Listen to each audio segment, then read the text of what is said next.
So this is the agenda which we covered in this video. After completing this JCL unit, you are able to understand what is JCL, functions of JCL, and you also understand the syntax of the JCL statement, how it's work, what is job, execution statement, DDS statement. We'll discuss one by one.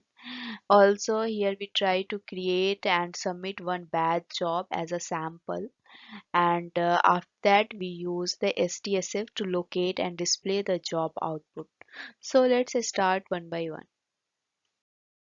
So first we looked at a typical mainframe workload, which can be categorized either a batch job and an online job. When we talk about the batch jobs, so batch jobs operate without direct user interface. That means user can't interact with the application input data, and here it's prepared data is prepared in a given sequence, and programs and file cannot be shared in batch job. So this is the input data, and the application program process the data to perform a particular task, and after that you receive the output data. uh, we can say like it's a weekly job, monthly job. After that, now it's second one is online transactions. So here application program access share data on behalf of an online user, and this is the interact, like a user interact with this online transaction. Here we take as example like a ATM machine, airlines ticket reservation, and all. So our next topic is batch job activity. So batch job has to be a self-contained. It must include reference to all resources, system programming, data needed to be perform its operations. To setting up and executing a batch job requires both user activities and system activities. So first we understand what is user activity. So once the need for the batch job has been identified, the user must be set up all the job specification using the language called JCL, or the job control language. The user must then submit the batch job for execution.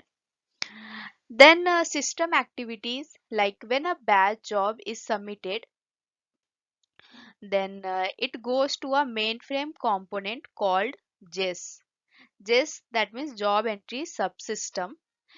So just interpret the JCL that it is in batch job, and it passes the job to a GOS, and the GOS instruct the subsystem, appropriate subsystem, to perform the request task, and when it is finished, then just collects the result and process the output, and it send the result to the SDSF. Here SDSF. So we need to understand what is SDSF. So user can access all the jobs result using in SDSF. SDSF, that means system display and search facility. So SDSF monitors all the batch processing. It's handled by the system. It separates the batch job into a various queues, like batch job waiting to execute are in input queue. Jobs that have already been executed are in the output queue, and so on. The user can access the result to the batch job after it finishes the resulting through the SDSF. So I think you understand all this activity in the batch job. So our next topic is creating the batch job. So batch job can create it using the ISPF editor, and stored as a member of a library like PDS or PDSE. Usually the member of library will have the same content. They will all contain the batch jobs all contain COBOL sources, and all contains the executable load modules and so on. A library contains the batch job is often called as a job lib. So this is the batch job. So our next topic is JCL. So tasks in batch job are defined by the JCL. JCL, that means the job control language. JCL is not a programming language like C or Java, but it's a control language. JCL controls everything about the batch job. JCL communicates with the operating system to tell it what program it needs, what input and output data set it will use, and under what condition it will operate. So people who are new to the mainframe and viewing the JCL, because it is not equivalent in a window or a Unix environment. However, JCL is very straightforward and it's very important. So now we are going to discuss the statement format. So each JCL statement in a batch job is called a card, and there is the some general JCL statement format we have. So let's discuss. So all statement must be uppercase. Each statement must start with the forward slash in column 1 and column 2. For example, you saw here line 1, 2 and 3. Uh, Next is end of the statement, like end of the data, that indicates forward slash and asterisk in column 1 and 2.